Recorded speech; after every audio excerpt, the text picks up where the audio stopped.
নমস্কাৰ বন্ধুসকল welcome to my YouTube channel Assam career update আজি পুনৰ আপোনালোকৰ বহুত ভাল খবৰ আহিছে অসমৰ নতুন চাকৰি মুকলি কৰিছে 2026 বৰ্ষৰ ক্ষেত্ৰত দুটাকৈ বিভাগৰ চাকৰি মুকলি কৰিছে মানে 2026 চনলৈকে এপ্লাই কৰিব পাৰি ভেকেন্সি খিনি প্ৰায় 1718টা পদ মুকলি কৰিছে দুটাকৈ বিভাগৰ পদ মিলাই মাত্ৰ আপোনালোকে ইয়াৰ পৰা 10 পাছৰ পৰা আপোনালোকে এপ্লাই সমূহ কৰি ল'ব পাৰিব অসমৰ সকলোৰে বাবে চাকৰি আহিছে সো এই ভেকেন্সি খিনি ক্ষেত্ৰত আপোনালোকে আবেদন সমূহ কৰি ল'ব পাৰিব সো কেনেদৰে আবেদন সমূহ কৰিব কোনটো পদৰ ক্ষেত্ৰত কিমানকৈ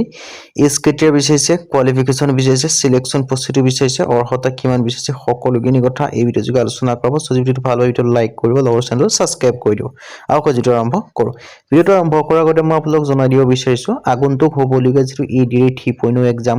হ'বলৈ গৈ আছে বা আপোনালোকৰ যিখিনি ভেকেন্সি আহিবলগীয়া আছে তাৰ কাৰণে যে আপোনালোকে প্ৰিপাৰেচন কৰি আছে আপোনালোকে এতিয়াৰ পৰা প্ৰিপাৰেচন সমূহ কৰিব লাগিব কিয়নো আপোনালোকে এনেকুৱা এটা টাফ কম্পিটিশন সো এই প্ৰিপাৰেচনৰ কাৰণে আমাৰ টিমৰ তৰফৰ পৰা আপোনালোকৰ বাবে এটা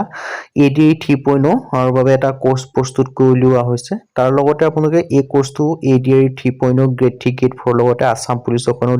পঢ়িব পাৰে DME কাৰণেও পাৰিব লগতে APSC গ্ৰেড 4 এক্সাম হ'বলগীয়া আছে তাৰ কাৰণেও পাৰিব আৰু এনি কম্পিটিটিভ এক্সামৰ কাৰণে পাৰিব সো এই কোৰ্সটো যে আপোনালোকে বাই কৰি লৈ গৈছে আমাৰ তৰফৰ পৰা আপোনালোকে পাৰিব লগতে ইয়াত আপোনালোকে 10000 কোৱেশ্চন উইথ এনসাৰ লাভ কৰিব লগতে আসামিজ আৰু ইংলিশ মিডিয়াম দুইটা এটা পাব আৰু all topic A to Z analysis লাভ কৰিব general studies general knowledge mathematics social study সকলোখিনি লাভ কৰিব ৰিজনিং পাব ইংলিশ গ্ৰামাৰ পাব টেষ্ট পেপাৰ পাব PPSC কোৱেশ্চন পেপাৰ লগতে এনসাৰ কি লাভ কৰিব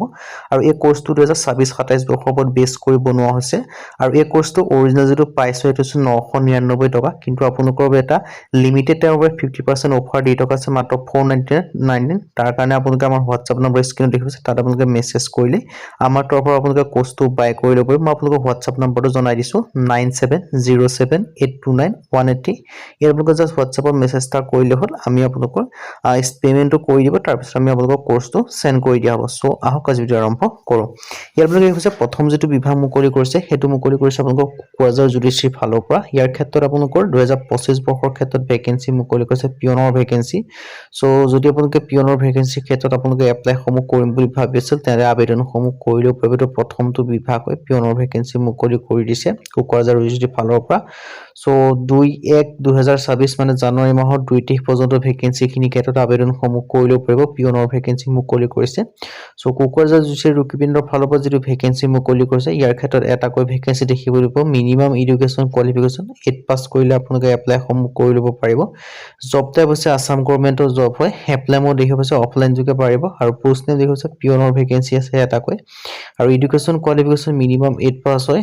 নেশনালিটি আপোনালোকে ইন্ডিয়ান সিটিজেন হ'ব লাগিব আৰু প্ৰিফাৰেন্স খিনি সকলোকে দেখিব পাৰিছে হাউ টু এপ্লাই যে ক'ব যাও ভেকেন্সি খিনি আপোনালোকে অনলাইন যোগে আবেদন সমূহ কৰি ল'ব পাৰিব আসাম ষ্টেণ্ডাৰ্ড পাৰ্টনাৰ ফৰ্মৰ যোগে ইয়াৰ ক্ষেত্ৰত আপোনালোকে আবেদন সমূহ কৰিব ৰিসেন্ট পাসপোৰ্ট সাইজ ফটোগ্ৰাফ আৰু ইয়াৰ ডিটেইলছ ইমেইল আইডি এনেকুৱা দি আপোনালোকে আবেদন সমূহ কৰি ল'ব পাৰিব এই ভেকেন্সি কিটাৰ ক্ষেত্ৰত আবেদন কৰিলে যেটো এড্ৰেছ আপোনালোকে দেখিব পাৰিছে এড্ৰেছত আপোনালোকৰ যিখন এপ্লিকেশন ফৰ্ম হয় সেই ফৰ্মখন আপোনালোকে সেন্ড কৰি দিলে হৈ যাব লগতে বাকি ডকুমেন্টছ খিনি হয়তে তেতিয়া আপোনালোকৰ ভেকেন্সি খিনি ক্ষেত্ৰত এপ্লাই সমূহ হৈ যাব সো ইন্টাৰেষ্টেড আৰু এলিজিবল হলে আপোনালোকে এপ্লাই সমূহ কৰি ল'ব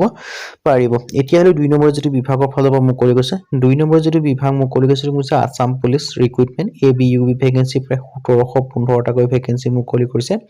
সো আপোনালোকে নিশ্চয় গম পাইছে আসাম পুলিচ ABUB ভেকেন্সি ইতিমধ্যে আহিয়ে গল সো এতিয়া আপোনালোকৰ এই আসাম পুলিচৰ ভেকেন্সি কি যিখিনি আছে তাৰ কাৰণে আপোনালোকে নিশ্চয় প্ৰিপাৰেচন কৰি আছে কিন্তু ৰানিং কৰাৰ লগতে আপোনালোকে নিজৰ পঢ়াশুনা কৰি যাবলৈ কাৰণ ভেকেন্সি যেটো কম আহিছে তাৰ ক্ষেত্ৰত কম্পিটিশনটো অলপ বেছি হাই হ'ব সো আপোনালোকে নিজকে পঢ়াশুনাও কৰি যাব লাগিব তাৰ কাৰণে আমাৰ তৰফৰ পৰা যেটো কোৰ্স আহিছে সেই কোৰ্সটো আপোনালোকে বাই কৰি ল'ব পাৰে ফোন নম্বৰ আপোনালোকে যেটো WhatsApp নম্বৰ ডেসক্ৰিপচনত পাই যাব তাত কন্টাক্ট কৰি আপোনালোকে লৈ ল'ব পাৰিব যদি আপোনালোকে নিজকে প্ৰিপাৰেচন কৰি বা নিজকে যেটা চাকৰি পাম বুলি পাবৰ যোগ্য বুলি কৰিব বিচাৰে সো ইয়া দেখিব পাইছে আসাম পুলিচ কনষ্টেবল ৰিক্ৰুটমেন্টৰ কৰা 2025 বৰ্ষৰ ভেকেন্সি আহিছে অৰ্গানাইজেচন দেখিব পাইছে Assam police number of post 1715টা আছে মিনিমাম এডুকেশন কোৱালিফিকেশন 10 পাস বা 12 পাস হলে এপ্লাই সমূহ কৰিব পাৰিব জব টাইপটো হৈছে আসাম গভৰ্ণমেন্টৰ জব হয় এপ্লাই মোডটো দেখিব পাইছে অনলাইন যোগে কৰিব পাৰিব সো এটা ভাল সুখবৰে হয় কাৰণ আপোনালোকে অনলাইন যোগে এপ্লাই সমূহ কৰিব পাৰিব কনষ্টেবল ইউবিৰ ক্ষেত্ৰত 1052টা ভেকেন্সি কনষ্টেবল এবি ক্ষেত্ৰত 663টা ভেকেন্সি টোটাল ভেকেন্সি 1715টা এডুকেশ্যন কোৱালিফিকেশ্যন ইউবি ক্ষেত্ৰত হাই ছেকেণ্ডেৰী পাছ কৰিব লাগিব আৰু কনষ্টেবল এবি ক্ষেত্ৰত 10 পাছ কৰিলে আপোনালোকে এপ্লাই সমূহ কৰি ল'ব পাৰিব ডিটেইলছখিনি লিখিব পাৰিছে এবি ইউবি আৰু এজ লিমিট আপোনালোকে 18 পৰা 25 বছৰ বয়স হ'লে আপোনালোকে আবেদনসমূহ কৰি ল'ব পাৰিব এজ সিলেকশ্যন দেখিব পাৰিছে এছটিপি এছটি হিলৰ ক্ষেত্ৰত 5 বছৰ ৰিলেকশ্যন লাভ কৰিব ওবিচি এমবিচি ক্ষেত্ৰত 3 বছৰ কৰি লাভ কৰিব হোম গাৰ্ড ভিডিপি চিভিল ডিফেন্সৰ ক্ষেত্ৰত আপোনালোকে 3 বছৰ কৰি লাভ কৰিব পাৰিব আৰু এফএম এছপিঅ ক্ষেত্ৰত 10 বছৰ কৰি লাভ কৰিব পাৰিব সো ফিজিক্যাল ষ্টেণ্ডাৰ্ড টেষ্ট অনুষ্ঠিত হ'ব সো ফিজিক্যাল ষ্টেটাছৰ ডিটেইলছখিনি আপোনালোকে ঠিক দেখিব পাৰিছে সো ইয়াৰ ক্ষেত্ৰত আপোনালোকে নিশ্চয় গম পাইছে আসাম পুলিচৰ ফালৰ পৰা এটা ডাঙৰ ৰিক্ৰুটমেন্ট আহিছে সো এই ৰিক্ৰুটমেন্টৰ ক্ষেত্ৰত আপোনালোকে যে নিজকে আসাম পুলিচৰ এটা চাকৰি ল'ম বুলি ভাবিছে তেন্তে আপোনালোকে এতিয়াৰ পৰা প্ৰিপাৰেচন সমূহ কৰিব লাগিব কিয়নো ফিজিক্যাল টেষ্টৰ পিছতে আপোনালোকে বেছি দিন আপোনালোকে এক্সাম দিবলৈ নাপায় সো এক্সামতো আপোনালোকে মাৰ্ক লাভ কৰিব লাগিব এক্সামৰ মাৰ্ক লাভৰ এটাই ভাল মাধ্যম হৈছে আপোনালোকে পঢ়া শুনা কৰিব লাগিব সো পঢ়া শুনা কৰাৰ ক্ষেত্ৰত আপোনালোকে আমাৰ তৰফৰ যিটো কোৰ্স আহিছে কোৰ্সটো বাই কৰি ল'ব পাৰে আপোনালোকে WhatsApp নম্বৰ ডেসক্ৰিপচনত পায় তাত আপোনালোকে মেছেজ কৰিলে হয়